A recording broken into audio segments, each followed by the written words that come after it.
আওয়ামী লীগকে বাদ দিলে এবং জাতীয় পার্টিকে বাদ দিলে অর্ধেক লোক নিয়ে নির্বাচন হবে। সেই নির্বাচন কোনো সময় অবাধ সুষ্ঠু নিরপেক্ষ নির্বাচন করা বলা যাবে না। এই জিএম কাদেরকে বসানো হয়েছে পার্শ্ববর্তী দেশের পক্ষ থেকে আওয়ামী লীগকে পুনর্বাসন করার জন্য। জিএম কাদেরকে শিখিয়ে দেওয়া হচ্ছে তুমি তোমার মতো বলতে থাকো। সে কারণেই জিএম কাদের গ্রেপ্তার হয় না, সে কারণেই জিএম কাদের কথা বলতে পারে। আসসালামু আলাইকুম রহমতুল্লাহ। প্রিয় দর্শক, আপনারা রিসেন্টলি দেখেছেন জিএম কাদের, জাতীয় পার্টির এই জিএম কাদের তিনি একটি বক্তব্য রেখেছেন। তিনি বক্তব্যে বলেছেন যে আগামী নির্বাচনে যদি আওয়ামী লীগ অংশগ্রহণ না করে তাহলে নির্বাচন সুষ্ঠু হবে না। আসলে ফ্যাসিবাদের দোষর হিসেবে জিএম কাদেরের বিরুদ্ধে কিন্তু তেমন কোনো ব্যবস্থা গ্রহণ করা হচ্ছে না। পুলিশ প্রশাসন, দুর্নীতি দমন কমিশন এবং সরকারকে বলতে চাই, আপনারা অতি দ্রুত জিএম কাদেরের বিরুদ্ধে দুর্নীতি তদন্ত করুন। বিগত দিন আপনারা দেখেছেন এই জাতীয় পার্টি কীভাবে ফ্যাসিবাদের দোষর হিসেবে কাজ করেছে।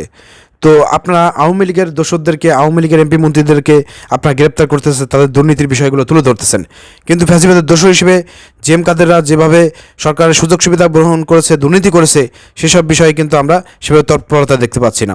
আজকে সেই তৎপরতা না থাকার কারণেই জিএম কাদেররা আজকে সুযোগ পাচ্ছে, কথা বলার সুযোগ পাচ্ছে এবং আওয়ামী লীগকে পুনর্বাসন করার প্রচেষ্টা চালাচ্ছে। প্রিয় দর্শক, এই জিএম কাদের যে ভারতের দালাল এবং ভারতের গোয়েন্দা এজেন্ট হিসেবে কাজ করতেছে এবং আওয়ামী লীগকে পুনর্বাসন করার প্রচেষ্টা চালাচ্ছে, এ বিষয়ে খুবই গুরুত্বপূর্ণ তথ্য দিয়েছেন অনলাইন অ্যাক্টিভিস্ট ডক্টর ফয়জুল হক। চলেন তার বক্তব্যটা আমরা শুনে আসি। জিএম কাদের কেন বাংলাদেশের বিরুদ্ধে এখন ষড়যন্ত্রে নেমেছে? জিএম কাদের কেন বাংলাদেশের মানুষদেরকে বারবার বলছে আওয়ামী লীগকে নির্বাচনে আনতে হবে, দিতে হবে? আপনি যদি না বোঝেন তাহলে রাজনীতি কেমনে করবেন? এই জিএম কাদেরকে বসানো হয়েছে পার্শ্ববর্তী দেশের পক্ষ থেকে আওয়ামী লীগকে পুনর্বাসন করার জন্য। জিএম কাদেরকে শিখিয়ে দেওয়া হচ্ছে তুমি তোমার মতো বলতে থাকো। সে কারণেই জিএম কাদের গ্রেপ্তার হয় না, সে কারণেই জিএম কাদের কথা বলতে পারে। সে কারণেই গত 16 বছর যেই জিএম কাদের চুপ থেকেছে, সেই জিএম কাদের এখন দৌড়দিনে এখন আওয়ামী লীগের পক্ষে দাঁড়িয়েছে।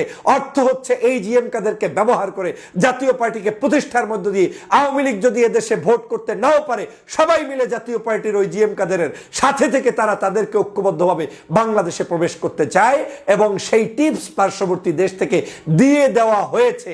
সে কারণে জিএম কাদের সরাসরি ডক্টর মোহাম্মদ ইউনূসের বিরুদ্ধে কথা বলে, সে কারণে জিএম কাদের সরাসরি বাংলাদেশের ছাত্র জনতার বিরুদ্ধে কথা বলে, সে কারণে জিএম কাদের সকাল সন্ধ্যা এখন টকশো করছে, আপনাকে ইন্টারভিউ দিচ্ছে।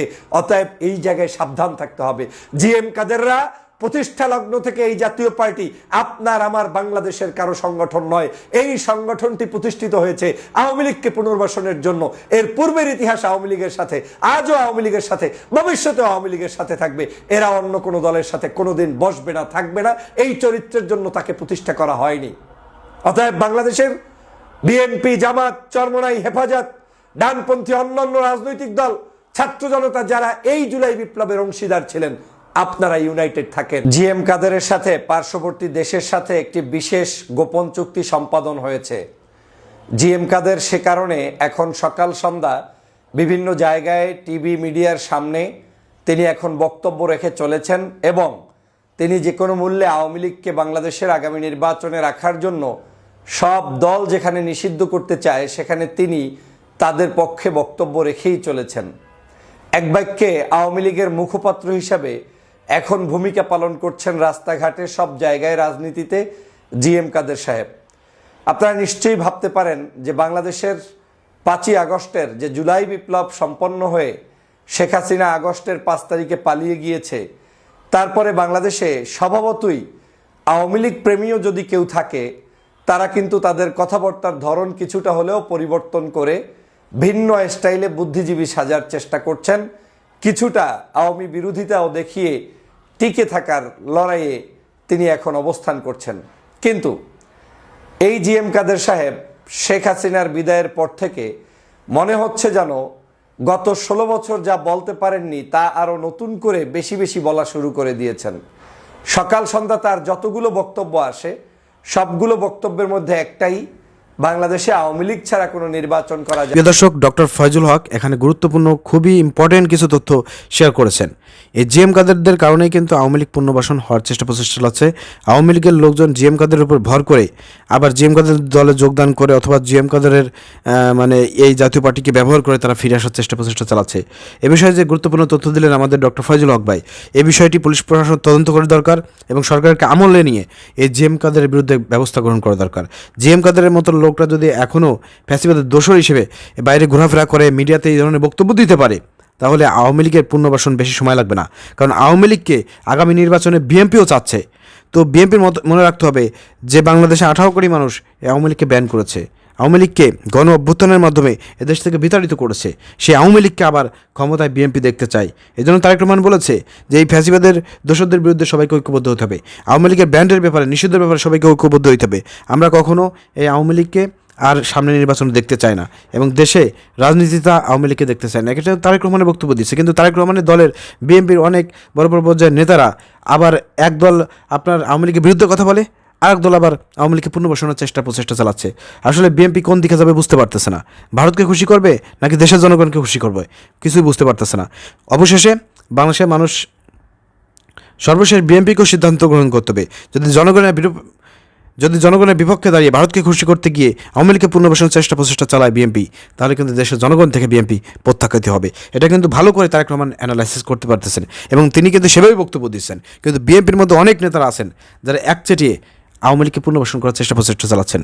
তারাও বলতেছেন জিএম কাদেরের সুর মিলিয়ে যে আগামী নির্বাচনে আওয়ামী লীগ যদি নির্বাচনে না আসে তাহলে তেমন কোনো ভালো শক্তিশালী বিরোধী দল থাকবে না।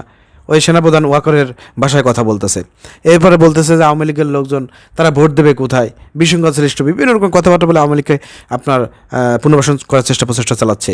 এক্ষেত্রে কিন্তু জামাত যদি ওই একই সুরে কথা বলে তাহলে কিন্তু জনগণ কিন্তু জামাতের বিরুদ্ধেও দাঁড়াবে। সেটা কিন্তু আপনারা ভালো করে লক্ষ্য করেছেন। শিবিরের নেতারা কিন্তু অনেকেই কিন্তু জামাতের বিভিন্ন নেতৃবৃন্দের বিরুদ্ধে কথা বলেছে যে যদি আওয়ামী লীগকে পুনর্বাসন করার প্রচেষ্টা চালানো হয় তাহলে কিন্তু শিবিরও কথা বলবে। তো সব মিলিয়ে আমরা বলতে চাই, দেখেন যে দলটি 15 বছর ধরে মানুষের উপর নির্যাতন করেছে, জুলুম করেছে, বিএনপির উপরে কী পরিমাণ জুলুম নির্যাতন করেছে, তৃণমূলের নেতাকর্মীদেরকে বাড়ি থাকতে দেয় না, ঘুমাইতে দেয় না, সব কি আপনারা ভুলে গিয়েছেন? জামাতের উপর পর্যায়ে যারা আছেন আপনাকে সব ভুলে গেছেন? নেতাকর্মীদের উপর নির্যাতন, অত্যাচার, আমাদের নেতাদেরকে হত্যা করেছে, সব কি ভুলে গেছেন? সর্বশেষ এই 5 আগস্টের আগে এই জুলাই আগস্ট মিলে যেভাবে ছাত্র জনতাকে, যেভাবে 2000 ছাত্র জনতাকে শহীদ করেছে, ছোটো ছোটো বাচ্চাদেরকে শহীদ করেছে, হ্যাঁ, এরপরে লাশ পুড়িয়ে দিয়েছে, এরপর 30 থেকে 40 হাজার আমাদের ছাত্র জনতাকে কি করেছে, পঙ্গু করে দিয়েছে, বিছনায় কাটাচ্ছে, হাজার হাজার মায়ের বুক খালি করেছে, বাবার বুক খালি করেছে। এরপর আপনারা সেই দলটিকে পুনর্বাসন করার কথা বলেন, তাদেরকে রাজনীতিতে আসার কথা বলেন। বিএনপির মহাসচিব মির্জা ফখরুল ইসলাম আলমগীর বলেছে, বলেছে যে আওয়ামী লীগ যদি রাজনীতি করতে চায়, আগামী নির্বাচনে অংশগ্রহণ করতে চায়, আমাদের কোনো বাধা নাই, আমাদের পক্ষ থেকে কোনো নিষেধ নাই, কোনো সমস্যা নাই। তো এই ধরনের কথাবার্তা, এই ধরনের টোন কি বোঝায়? দেশের জনগণকে সিদ্ধান্ত গ্রহণ করতে হবে যে আসলে আপনার কি আওয়ামী লীগকে আবার পুনর্বাসন করে আবার সেই ফ্যাসিবাদকে ফিরিয়ে আনতে চান নাকি ফিরিয়ে আনতে চান না।